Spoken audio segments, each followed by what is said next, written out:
Sesaat lagi Anda akan menyaksikan program spesial Jaksa Menyapa in association with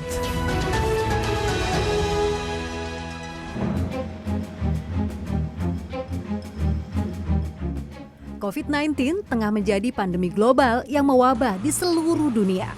Negara Kesatuan Republik Indonesia tak luput dari wabah ini. Semua elemen bangsa bersatu melawan penyebaran virus corona dengan porsinya masing-masing.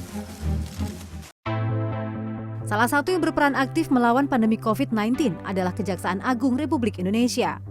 Berbagai upaya dilakukan Kejaksaan Agung Republik Indonesia untuk mendukung kebijakan dan penanggulangan pandemi COVID-19 di Indonesia. Langkah-langkah strategis dilakukan, mulai dari pemberlakuan aturan bekerja dari rumah sesuai anjuran physical distancing oleh pemerintah, inovasi sidang perkara secara online, hingga kegiatan sosial dan kemanusiaan bagi warga terdampak COVID-19. Tak hanya itu, bentuk nyata partisipasi dan rela berkorban juga dicontohkan Kejaksaan Agung dengan merealokasi anggaran hingga 1 triliun rupiah, di mana sebagian besar diambil dari kegiatan belanja dan sarana prasarana atau proyek fisik di wilayah Kejaksaan Agung Republik Indonesia. Semua upaya ini dilakukan tak lain dan tak bukan demi membantu penanganan pandemi COVID-19 di tanah air.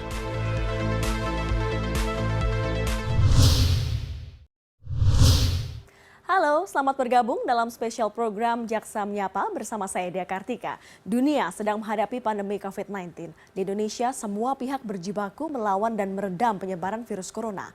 Mulai dari seluruh lapisan masyarakat hingga birokrasi pemerintahan tidak terkecuali Kejaksaan Agung Republik Indonesia. Untuk mengetahui strategi dan program kerja yang telah dan akan dilakukan Kejaksaan Agung untuk mendukung kebijakan dan penanggulangan pandemi COVID-19, saat ini kita telah terhubung langsung dengan Jaksa Agung Republik Indonesia, Bapak ST Burhanuddin. Halo Pak, apa kabarnya? Semoga sehat selalu ya. Bapak, ini bagaimana pelaksana sidang selama pandemi COVID-19? Iya, betul sekali Mbak. Gini, kita tahu sendiri bahwa virus ini adalah sangat berbahaya dan tentunya teman-teman anggota-anggota saya di daerah mempunyai permasalahan dan permasalahan ini memang harus kita lakukan, harus kita cari solusinya karena bagaimanapun pelayanan terhadap pencari keadilan di masyarakat harus tetap kita laksanakan. Kemudian juga teman-teman bingung dengan permasalahan ada edaran dari SEMA nomor 1 Mahkamah Agung yang menyatakan bahwa bagi perkara yang sedang disidangkan tidak diperbolehkan lagi dan tidak akan diizinkan lagi untuk diperpanjang. Kemudian juga ada masalah dari Dirjen Lapas ini yang menyatakan bahwa tidak menerima lagi tahanan dan juga tidak bisa mengeluarkan tahanan. Dengan adanya hal-hal demikian kita mencari solusinya. Dan solusi yang pertama yang kami ajukan dengan teman-teman di daerah adalah kita sidang dengan menggunakan telekonferensi. Dan alhamdulillah teman-teman itu bisa melaksanakannya walaupun di awalnya memang ada kesulitan. Ada sebagian pengadilan atau lembaga pemasyarakatan yang menolak. Tapi di akhirnya dapat disepakati bahwa ini adalah dalam rangka memberi jawaban kepada para pencari keadilan. Itu Mbak yang kami lakukan. Lalu bagaimana cara Bapak untuk mengatasi permasalahan dalam persidangan di masa pandemi seperti ini? Iya, gini Mbak. Jadi sidang kita lakukan sidang dengan polanya di tempat bahwa untuk jaksa tetap di kantor kejaksaan negeri, kemudian untuk tersangka, untuk terdakwanya tetap di LP, di lembaga pemasyarakatan, dan hakim tetap ada di pengadilan negeri. Dan itu kita lakukan secara online. Itu yang pola-pola yang kita lakukan. Jadi tidak ada lagi namanya bersentuhan atau mungkin pertemuan antara secara langsung, secara fisik antara jaksa dengan terdakwa juga dengan para hakim. Ini dalam rangka kita menjaga penyebaran virus COVID-19. Pak Jaksa, ini kan dengan membatasi pergerakan warga artinya dilakukan persidangan secara online. Bagaimana respon masyarakat? Ini kan hal baru. Sahabat masyarakat cukup positif dan alhamdulillah ini banyak yang menerima. Ini gimana pun juga kan pencari keadilan merasa bahwa pencari keadilannya ada jalan keluarnya. Itu yang ada di dalam masyarakat. Walaupun memang ada sedikit mungkin yang tidak yang artinya yang ada beberapa yang berkepentingan dengan tidak setuju tentang hal ini, tapi kebagian banyak masyarakat ini adalah jalan terbaik untuk dilakukan persidangan. Ya, jika masyarakat punya respon positif, bagaimana dengan penegak hukum? Untuk teman-teman para penegak hukum juga kita sangat positif dan mereka sangat mendukung kegiatan-kegiatan kita. Dan ini cukup berjalan, saling bersinergi, tentunya kita sama-sama untuk segera mengharapkan bahwa COVID-19 ini dapat kita atasi dan kita akan berjalan secara normal kembali, Mbak. Tapi Pak, apakah secara aturan persidangan online ini bisa dilakukan? Sebenarnya untuk kita di dalam kitab undang-undang hukum acara pidana memang kita tidak ada apa yang mengatur tentang persidangan menggunakan telekonferensi. Tetapi kan perkembangan teknologi, kita tahu bahwa KUHP ini dibikin tahun 1981. Itu udah sangat, teknologi pada waktu itu tidak semasif begini, teknologi tidak setinggi kayak begini, maka belum ada. Dan alhamdulillah kemudian Mahkamah Agung juga memberikan satu respon bahwa persidangan dengan melalui telekonferensi dapat dilaksanakan. Itu Mbak yang kami lakukan. Pak Jaksa, respon masyarakat positif, respon penegak hukum positif, harapan Bapak ke depannya untuk sidang online ini seperti apa? Tentunya harapan saya bahwa acara dengan telekonferensi ini dapat dimasukkan di dalam undang-undang hukum acara pidana yang akan kita buat yang baru yang ke depan. Sehingga apabila ada hal yang terjadi pada waktu yang akan datang, kita tidak perlu lagi terjadi kebingungan lagi apa jalan keluarnya. Dan itu harapan saya, ini dapat diakomodir di dalam KUHP yang baru. Itu Mbak harapan saya. Mengingat luas wilayah Indonesia yang cukup besar, ada nggak Pak kendala-kendala yang kemudian dialami oleh Kejaksaan Agung dalam melaksanakan sidang online? Kendalanya sebetulnya ada alat komunikasi itu sangat terkendala. Karena kita tidak bisa menyamakan antara Jakarta dengan misalnya di Papua, di daerah Papua yang komunikasinya yang kurang lancar. Itu aja yang menjadi kendala sebenarnya. Tapi insya Allah kan ke depan teknologi kan semakin maju, semakin bagus dan akan semakin ke depan akan kita mempermudah lagi kalau kita ada persidangan dan telekonferensi. Mungkin akan lebih canggih dari yang ada sekarang. Kita kan harus melihat suatu undang-undang itu ke tahun ke depannya, berapa tahun ke depannya kita undang-undang itu harus tidak bisanya untuk hari ini, tetapi ke depannya dapat diakomodir. Itu yang menjadi fokus saya, Mbak. Program spesial Jaksa Menyapa akan kembali sesaat lagi. Jangan kemana-mana, tetaplah bersama kami.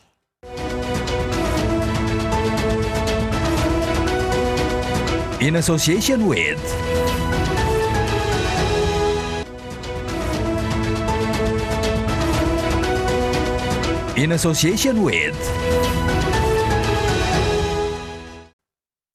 Anda masih menyaksikan spesial program Jaksa Menyapa. Kita lanjutkan perbincangan kita malam hari ini dengan Pak Jaksa Agung. Pak Jaksa Agung, ini Presiden sedang concern dengan aspek kesehatan masyarakat termasuk penyaluran APD dan alat kesehatan. Apa kebijakan khusus dari Kejaksaan Agung untuk bisa menghadapi pandemi COVID-19 ini?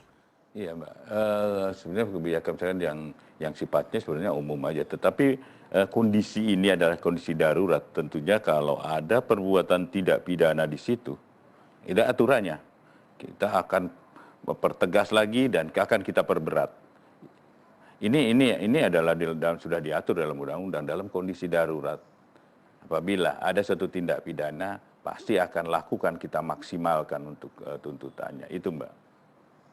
Pak Jaksa, selain kesehatan, stimulus ekonomi juga menjadi langkah pemerintah. Lantas apa peran Kejaksaan terkait dengan kebijakan refocusing kegiatan dan relokasi anggaran serta pengadaan barang atau jasa sebagai upaya penanganan COVID-19? Ya, kita kan Mbak, di dalam Undang-Undang Kejaksaan ada peran Kejaksaan dalam rangka pengawasan pembangunan. Dan tentunya di dalam undang-undang itu disebutkan kita bisa diminta atau tidak diminta, kita akan melakukan suatu pendampingan. Dan kita sudah lakukan, kita punya undang-undangnya yang mengatur demikian, kemudian dan kita lakukan pendampingan yang dilakukan, baik itu oleh bidang tata usaha negara maupun bidang intelijen. Dan tentunya kami sudah perintahkan kepada seluruh kejaksaan untuk melakukan pendampingan tentang pengadaan barang yang dilakukan oleh pemerintah daerah sehubungan dengan kondisi darurat COVID-19. Itu yang kami lakukan, dan beberapa hari yang lalu bidang Perdata dan Tata Usaha Negara bekerja sama dengan LKPP dan BPKP memberikan suatu video conference kepada daerah-daerah, memberikan video conference pada daerah-daerah agar daerah-daerah memperhatikan apa yang menjadi tugas-tugas yang akan dilakukan dalam rangka pendampingan. Itu Mbak yang kita lakukan, dan kita akan selalu mendukung apa yang diharapkan oleh pemerintah dalam rangka kita mengatasi COVID-19. Pak Jaksa, penerbitan regulasi salah satunya adalah Perpu nomor 1 tahun 2020 menuai pro dan kontra, bahkan digugat di Mahkamah Konstitusi. Apa langkah kejaksaan terkait hal ini? Ya Mbak, bahwa langkah itu sebenarnya sih hak-haknya perorangan, silakan aja untuk gugat. Tapi kan untuk kita ketahui bahwa kondisi ini adalah kondisi darurat. Dan tentunya pemerintah mengambil suatu sikap dan langkah kalau menurut saya adalah langkah yang tepat. Kemudian nanti kalau memang terjadinya sampai ada gugatan itu, memang sudah dilayangkan gugatan itu. Dan kami dari kejaksaan, kami punya jaksa pengacara negara yang tentunya apabila kami mendapat surat perintah dari surat kuasa khusus dari Presiden untuk mewakili, kami sudah persiapkan jaksa-jaksa terbaik saya untuk itu. Dan tentunya kami juga tetap berkoordinasi dengan kementerian-kementerian terkait, misalnya Kumham, kemudian Kementerian Keuangan, dan kementerian-kementerian lainnya atau lembaga-lembaga lainnya. Dan kami siap untuk melaksanakan itu. Demikian Mbak. Yang tidak kalah menarik adalah keputusan pemerintah untuk memberikan pembebasan bersyarat bagi narapidana di masa pandemi COVID-19. Apa langkah kejaksaan untuk menanggapi kekhawatiran masyarakat? Kebebasan bersyarat kan sebenarnya sudah diatur oleh undang-undang. Tetapi yang kemarin dilakukan adalah dalam kondisi darurat. Sehingga nanti, ini kan kita tahu bahwa di lembaga pemasyarakatan kita sudah overload. Ya, dan bahkan ada katanya sambil tidur pun kayak ikan asin begitu berderet. Dan itu kita maklumi kalau dengan kondisi yang demikian, COVID-19 akan semakin merajalela. Dan tentunya Menteri Kumham waktu Pak Lauli memberikan satu kebijakan ini diberikan pemerintah, memberikan satu pembebasan bersyarat untuk terpidana tertentu yang sudah memenuhi syarat tentunya. Dan tentunya kalau ada hal-hal kemudian terjadi adanya peningkatan kejahatan di masyarakat, ya kita tahu bukan kondisi karena perbuatan orang-orang itu aja. Tapi kalau ada yang melakukan perbuatan di dalam masa transisi, di dalam masa mereka sosialisasinya, ya tentunya kami ada aturan hukumnya lagi. Mungkin mereka lagi yang kemarin diberikan suatu dispensasi masuk lagi, dan apabila dia melakukan perbuatan, kita minta nanti penyidik akan melakukan penyidikan ulang. Bukan penyidikan ulang, Anda akan melakukan penyidikan lagi. Dan tentunya lagi, kalau itu masuk pada nanti di dalam sidang persidangan, kami akan tuntut lebih berat. Itu pasti, itu aturannya sudah begitu, Mbak. Tapi Pak, di satu sisi ada pembebasan bersyarat, namun di sisi lain ada juga orang yang akan dimasukkan ke dalam penjara karena melanggar PSBB. Apa benar kemudian seperti itu? Salah Andika. Ya. Apa kemudian antisipasi negara untuk mengatur supaya tidak ada interaksi di dalam lapas agar tidak terjadi pelanggaran-pelanggaran yang kemudian terjadi di kemudian hari? Betul, itu menjadi permasalahan justru itu Mbak. Jadi permasalahan di kami, di satu pihak memang ada yang dikeluarkan. Kemudian ada lagi yang melakukan suatu tindak pidana, ya kita harus apapun mau tidak mau, kita juga kalau itu memang orang pelakunya, misalnya pelakunya adalah mereka ya yang dibebaskan bersyarat, yang tentunya kita akan kembalikan lagi. Kan yang bebaskan bersyarat sangat banyak dan persentase yang melakukan perbuatan ulang, terjadinya perbuatan lagi dan mereka melakukan perbuatan lagi kan tidak sebanyak 32.000 yang sedemikian banyak, Mbak. Setidak-tidaknya ada pengurangan di situ. Program spesial Jaksa Menyapa akan kembali sesaat lagi. Jangan kemana-mana, tetaplah bersama kami.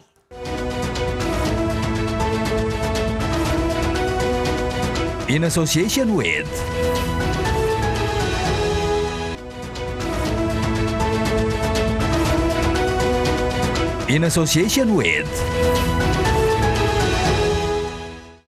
Terima kasih Anda masih menyaksikan spesial program Jaksa Menyapa. Kita lanjutkan perbincangan kita malam hari ini. Pak Jaksa Agung, langkah apa atau kebijakan apa yang Bapak ambil untuk bisa mendukung kebijakan pemerintah pusat dalam menangani COVID-19? Ya, tentunya begini Mbak, bahwa kita ini kan abdi negara. Dan tentunya kami ini adalah pelayanan masyarakat. Dan kami adalah sebagai pegawai negeri, ya tentunya ada aturan-aturan. Dan kita Kementerian Menpan, Kementerian Aparatur Negara sudah mengatur bagaimana kita pola kerja kita di dalam kondisi yang darurat ini. Kami melakukan kerja di rumah.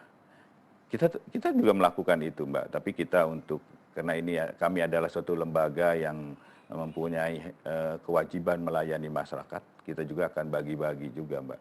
Ada pegawai, ada jaksa yang kita terus harus sidang, ya kita tidak bisa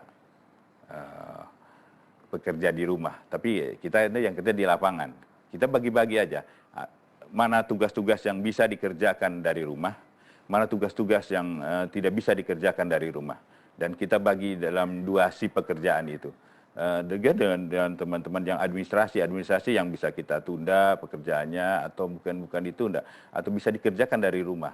Tetapi ada juga yang harus langsung pekerjaan itu. Terutama yang pelayanan masyarakat. Kami tetap buka. Kami tetap melayani masyarakat dalam apapun kondisinya. Kami harus dan wajib melayani pencari keadilan. Itu yang dilakukan, Mbak.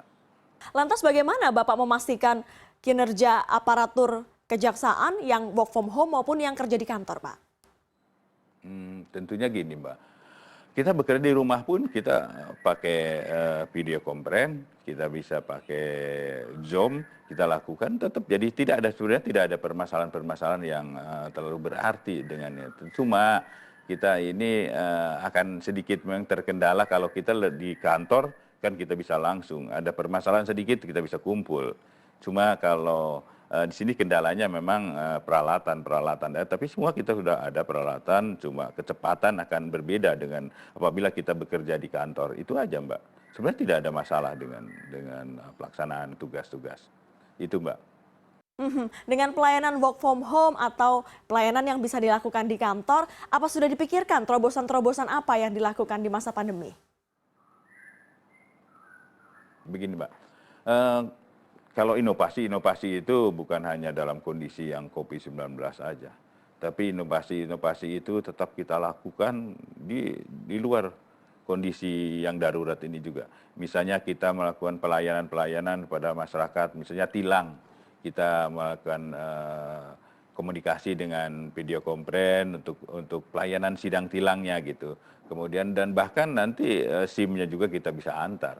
Bahkan barang bukti pun ya udah mulai semua kejari-kejari melakukan inovasi, misalnya barang bukti harus persidangan, barang buktinya kita antar ke tempat di mana siapa yang berhak untuk menerimanya. Dan itu terus kita lakukan inovasi, bahkan pelayanan kami terpadu pun kita sudah lakukan. Ini inovasi yang saya minta, sebenarnya saya tantang kepada teman-teman tentunya di daerah, bagaimana kita menyikapi, bagaimana kita memberikan suatu pelayanan yang prima kepada para pencari keadilan. Itu, Mbak. Jika masyarakat sudah bisa di-cover ya, bagaimana dengan mitra kejaksaan seperti penyidik misalnya? Oh enggak Mbak. Kami dengan penyidik selalu berkoordinasi. Bahkan apabila kita memberikan suatu petunjuk atau mungkin untuk konsultasi antara penyidik dengan penuntut umum, kita menggunakan telekonferensi, kita udah dilakukan itu. Jadi sebenarnya tidak ada hal-hal yang menjadi permasalahan, karena kita pasti berjalan dengan lancar dan tentunya komunikasi dengan kami dengan penyidik. Dengan lembaga pemasyarakatan, bahkan kami sudah membuat suatu kesepakatan bersama untuk itu, agar pelaksanaan di dalam COVID-19 ini dapat diatasi kita bersama, itu Mbak. Jika pelayanan kepada masyarakat sudah bisa dipenuhi, bagaimana dengan instansi yang bermitra dengan kejaksaan, penyidik misalnya, ada problemkah? Oh enggak Mbak. Kami dengan penyidik selalu berkoordinasi. Bahkan apabila kita memberikan suatu petunjuk atau mungkin untuk konsultasi antara penyidik dengan penuntut umum, kita menggunakan telekonferensi, kita udah dilakukan itu. Jadi sebenarnya tidak ada hal-hal yang menjadi permasalahan, karena kita pasti berjalan dengan lancar dan tentunya komunikasi dengan kami dengan penyidik. Dengan lembaga pemasyarakatan, bahkan kami sudah membuat suatu kesepakatan bersama untuk itu, agar pelaksanaan di dalam COVID-19 ini dapat diatasi kita bersama, itu Mbak. Tapi bagaimana dengan pelayanan publik bagi satuan kerja di daerah? Pasti ada sesuatu yang berbeda dibandingkan seperti di ibu kota. Oh ya, kalau itu pasti Mbak, tapi kan itu di luar kami. Tentunya kita mengharapkan memang alat-alat IT komunikasi ini semakin kita canggih gitu, semakin IT. Karena IT itu kita tahu bahwa perkembangan IT 6 bulan sekali sudah berganti, teknologi berganti itu. Tapi kita tetap mengharapkan bahwa kita dapat berjalan terus, dan tentunya kita juga kondisi daerah itu kan berbeda, Pak. Kita berbeda antara misalnya Jawa Barat di Bandung dengan di Wamena, itu akan berbeda. Tapi insya Allah dengan alat komunikasi yang semakin canggih, perbedaan-perbedaan ini dapat kita atasi. Terakhir Pak Jaksa Agung, pesan Bapak untuk jajaran kejaksaan yang ada di seluruh daerah. Ya tentunya dengan teman-teman saya, sahabat-sahabat saya ini, para jaksa, para pegawai tata usaha yang tadinya tahun ini harus mudik, saya minta tidak ada mudik.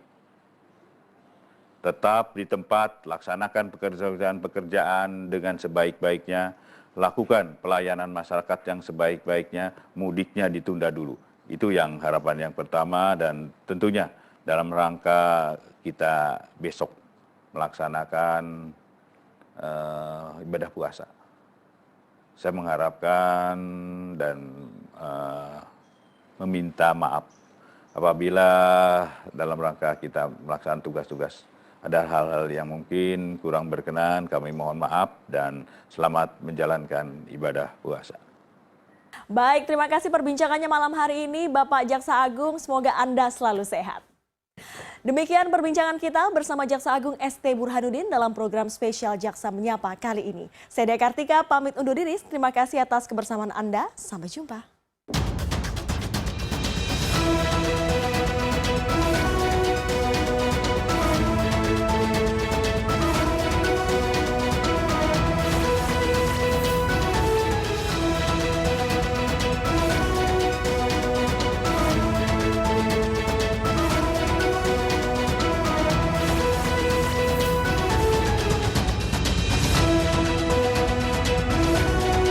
Terima kasih Anda baru saja menyaksikan program spesial Jaksa Menyapa in association with